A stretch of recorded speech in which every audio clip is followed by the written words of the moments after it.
Você não pode desfibrilar.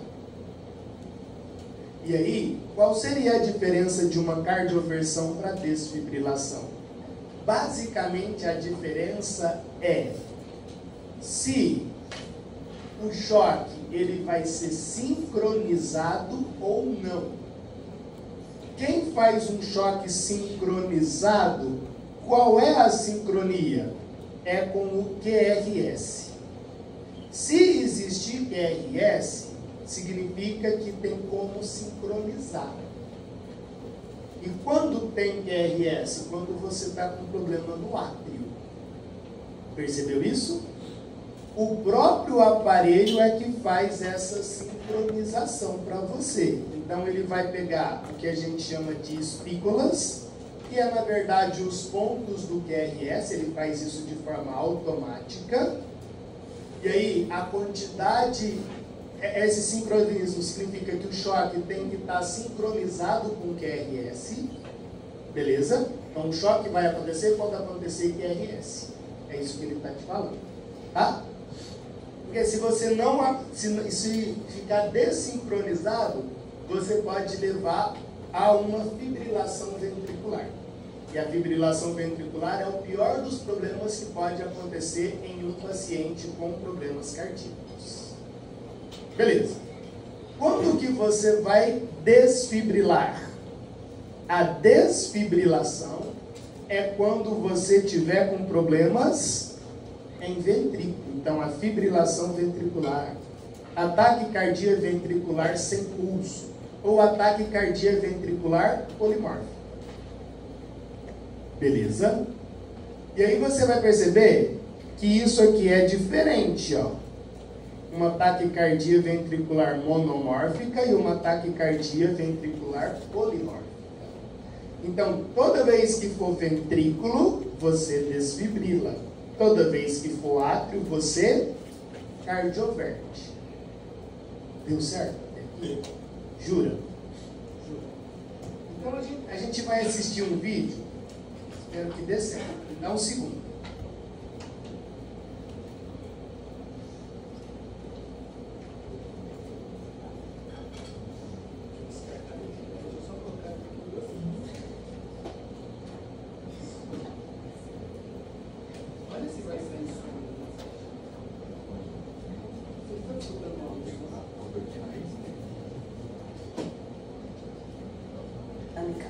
Quais são esses critérios?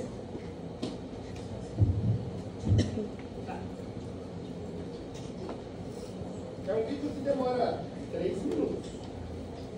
E você tem que anotar algumas coisas desse vídeo, tá? Eu vou parar na hora. Ó. O manejo das taquiarritmias na sala de emergência envolve diferenciar, sem dúvida nenhuma, as taquiarritmias de QRS estreito e as de QRS largo, mas antes de se definir o ritmo cardíaco, é importante identificar se o paciente apresenta algum critério de instabilidade hemodinâmica.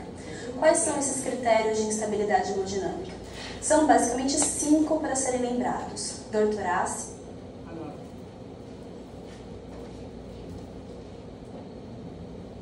Dor torácica, dispneia,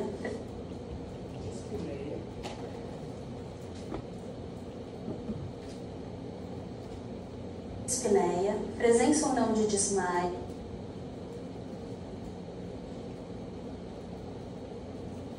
quando ela fala presença ou não de desmaio, é desmaio. Se não tem, não tem.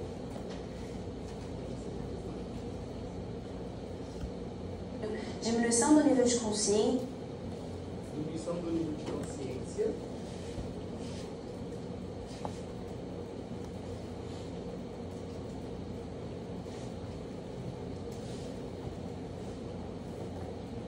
Beleza? e diminuição da pressão arterial. PA diminuída. Esses 5 critérios, eles têm que acontecer pelo menos um deles. Se não acontecer, você não pode dar choque no paciente. Tá bom? Show de bola? Aí, dá uma olhadinha para lá.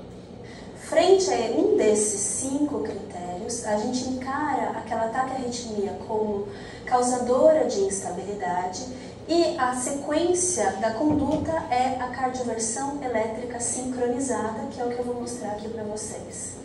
A cardioversão elétrica sincronizada, de uma forma prática, existe uma sequência mnemônica para auxiliar na recordação dos passos, que a gente acaba chamando como ESASC, que é explicar o procedimento para o paciente, sedar o paciente com um sedativo adequado para cada condição, ambusar e proteger via aérea e sincronizar o aparelho. Então, a gente sempre explica o paciente monitorizado, identificado um ritmo de taquicardia, no caso aqui uma taquicardia ventricular de QRS largo.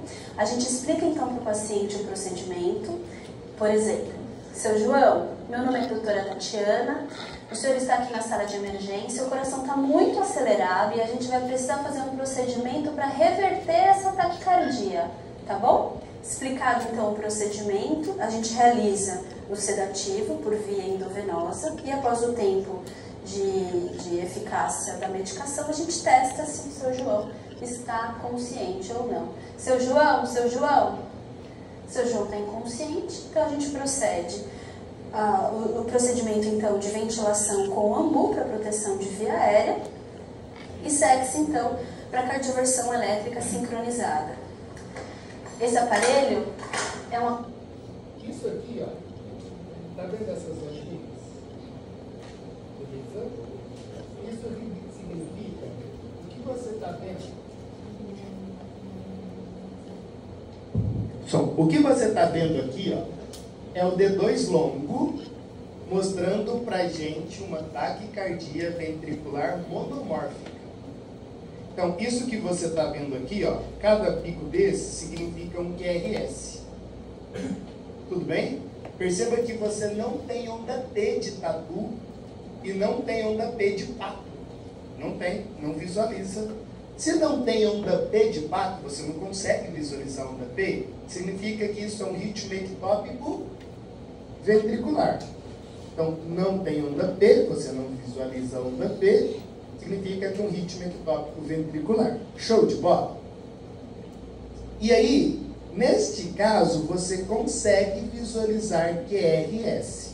É a única coisa que você visualiza. Na verdade, em todo eletrocardiograma, em todas as derivações, você vai visualizar isso. D1, D2, D3, tudo é igual. Caraca, o que essa pessoa tem? Taquicardia ventricular e ela é classificada como monomórfica, por isso vai cardioverter. Se fosse polimórfica, e a gente vai visualizar a diferença agora mesmo, a gente ia desfibrilar. Show de bola?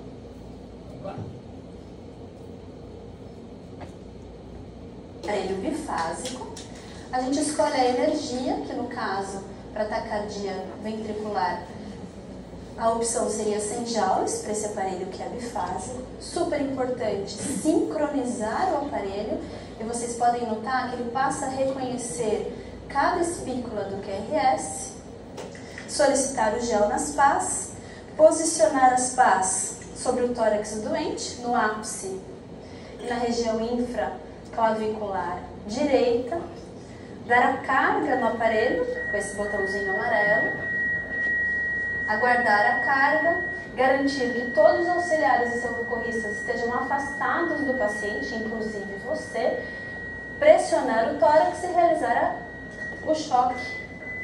E nos casos das taquiarritmias instáveis, não há necessidade de retirar as pás, mesmo porque é importante checar se houve o retorno do ritmo sinusal.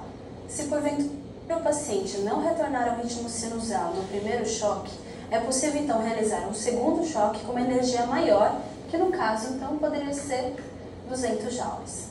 Mas no caso do seu João, ele retornou ao ritmo sinusal já no primeiro choque e deve-se então seguir uma avaliação clínica completa com exame físico, eletrocardiograma e exames laboratoriais.